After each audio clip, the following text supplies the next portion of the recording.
Topic po natin, mga kakaibang senyales ng diabetes na hindi nyo pa alam, tuturo natin.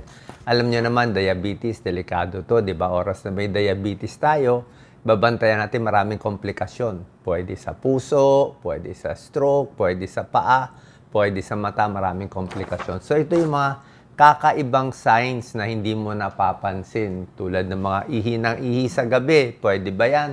Pwede bang sign ng diabetes? Lalo na to, may ibang senyales ng diabetes sa gabi lumalabas.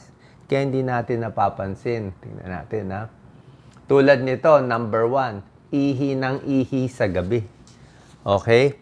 Ngayon, pag ihi ng ihi sa gabi, marami namang dahilan. Pwedeng prostate problem, pwedeng hindi dahil, pwedeng prostate, malaki prostate, pwedeng marami ka uminom ng tubig, pwedeng senior citizen na, lalaki o babae, pero pwede rin tong senyales ng diabetes. Bakit ihi ng ihi ang may diabetes? Ang nangyari po kasi, tumataas ang blood sugar sa dugo.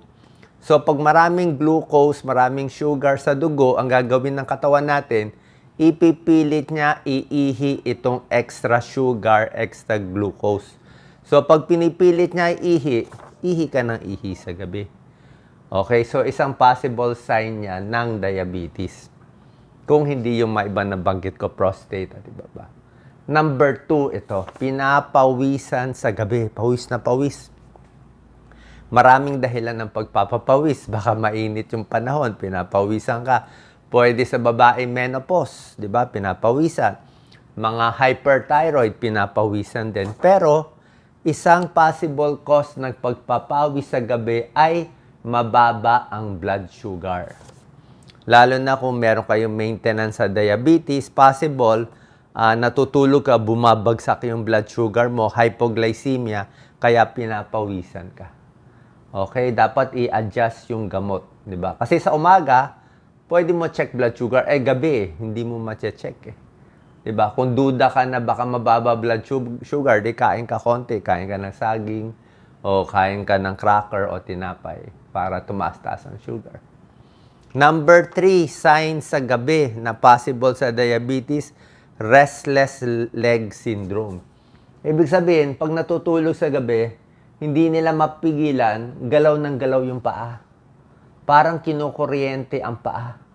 Nangangati ang paa, sumasakit ang paa, humihilab, nangangati, parang may humihila, parang maraming langgam na naglalakad sa paa. Restless leg syndrome yan. Ngayon, merong ibang sakit.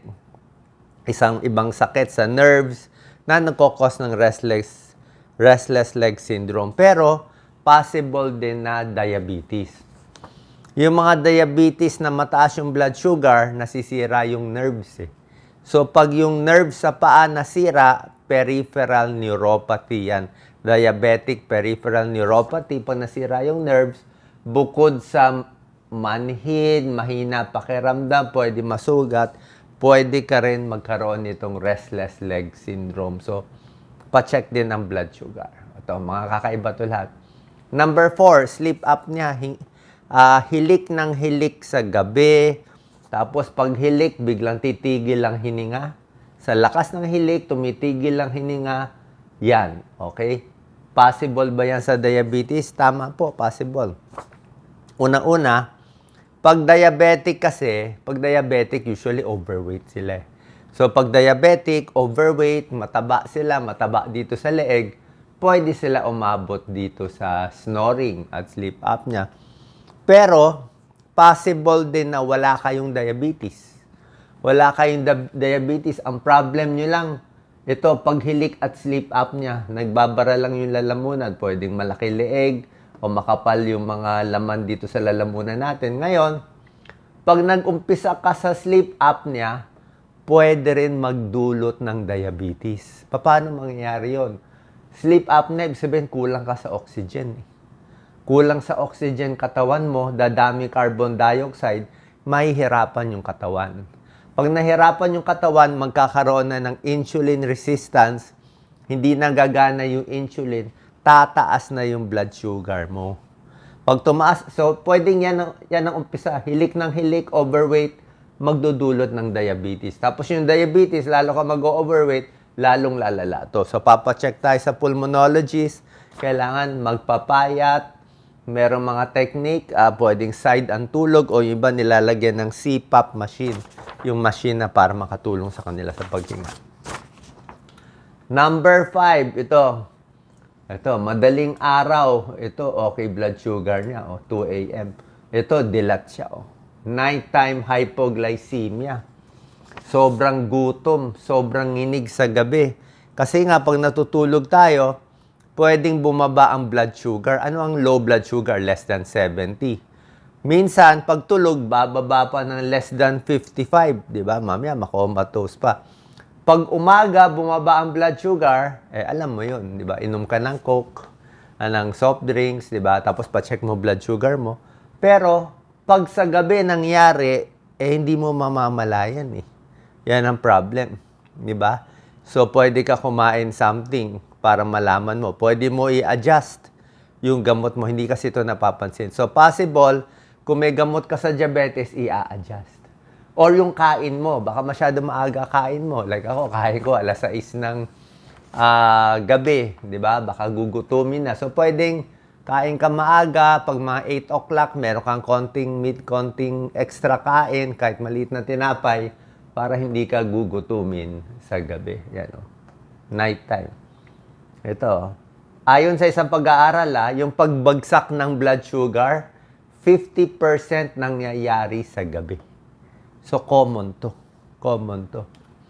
Number 6, uhaw na uhaw pag madaling araw. Okay, sa gabi. Ito po minsan, nakikita ko to sa maraming pasyente, ang unang sintomas ng diabetes, hindi yung mga mamanhid, yung yung sugat hindi gumagaling. Late yun, mga late signs. Ang early sign, na pinaka-early sign ng diabetes, uhaw. Laging dry mouth, laging uhaw. Mas obvious pa pag gabi. Okay? Bakit? Kasi pag mataas ang blood sugar mo, di ba, mataas ang blood sugar, pipilitin ng katawan ilabas yung blood sugar. So, ihi ka ng ihi. Diba? Tulad na sinabi ko, isang sintomas, ihi. Pag ihi ka ng ihi, madi-dehydrate ka. Kukulangin ka ng tubig, uuhawin ka. Matutuyo ang lalamunan mo. Kaya mapipilitan ka uminom ng tubig. Diba? So, pwede yan. Okay? Number 7. Comment po kayo. Baka ito ba yung first symptom nyo? Nighttime cramps. Okay? Halos lahat ng tao makaka-experience ng cramps. Halos lahat, okay? Pagdating ng 60 years old nga, marami. Madalas magka-cramps. So ako madalas rin ako magka-cramps. Ngayon, maraming ibang causes ng cramps, Pwedeng dahil sa mababa potassium mo, kain ka ng saging, nagka-cramps. Pwedeng dehydrated ka, kaya ka nagka-cramps. Pwedeng napagod ka, naglakad ka ng malayo, nagtrabaho ka, kaya ka ng cramps. Pwede nalamigan ng aircon, nagkaroon ka ng cramps. Pero, pwede rin diabetes. Okay? Ano connection ng diabetes sa cramps? Tulad na sinabi ko, complication ng diabetes, nasisira ang nerves. Diabetic peripheral neuropathy. So, pag nasira ang nerves, pwede mag-cramps. Pag dehydrated, kasi mataas ang blood sugar, magka-cramps ka din. Okay?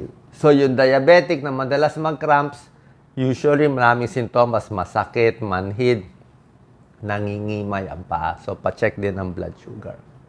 Number 8, malabo ang mata. Okay? Komplikasyon ng diabetes to, di ba?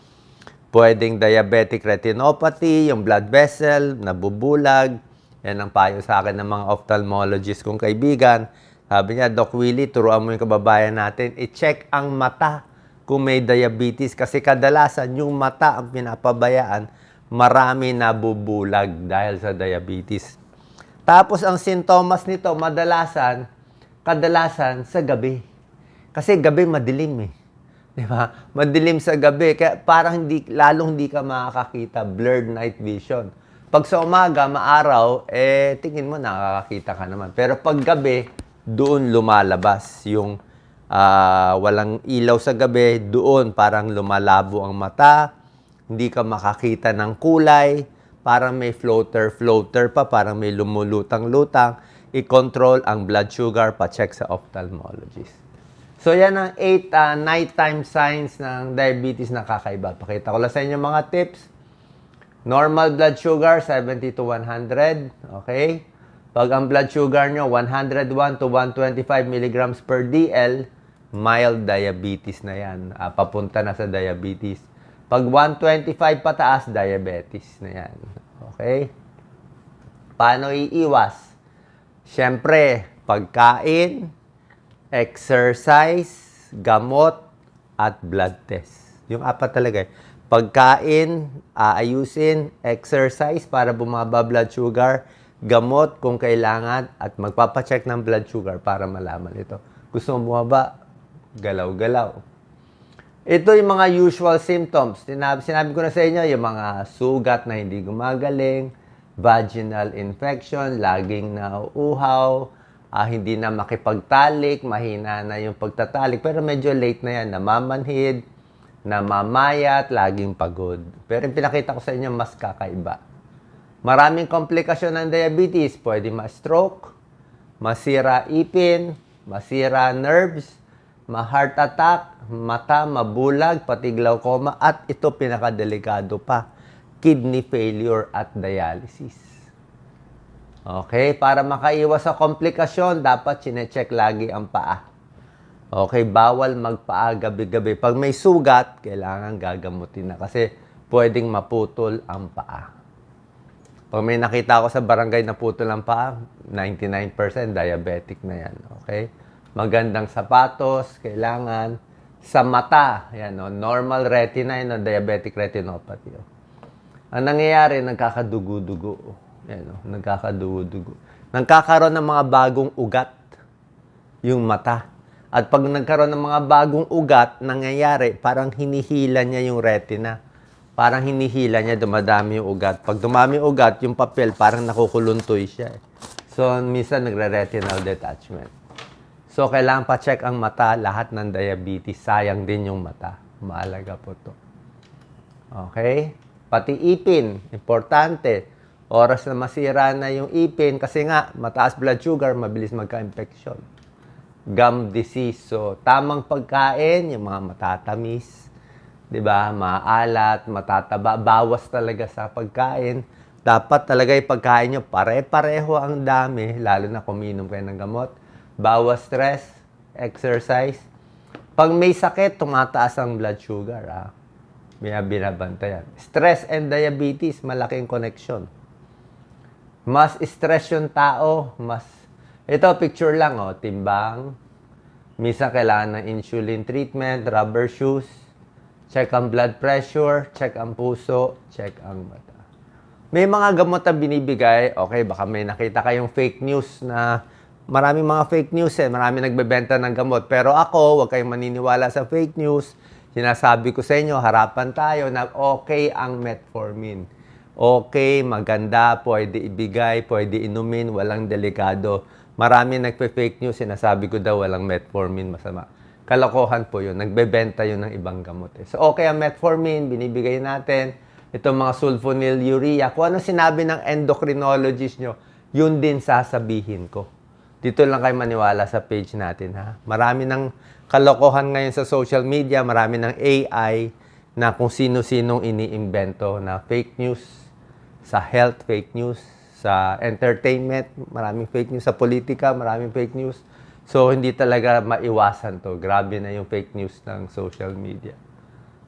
Pag bumababa ang blood sugar, di ba? Ilan sa mga sintomas, nanginginig, mabilis heart rate, sobrang gutom, pinapawisan, nahihilo. Okay?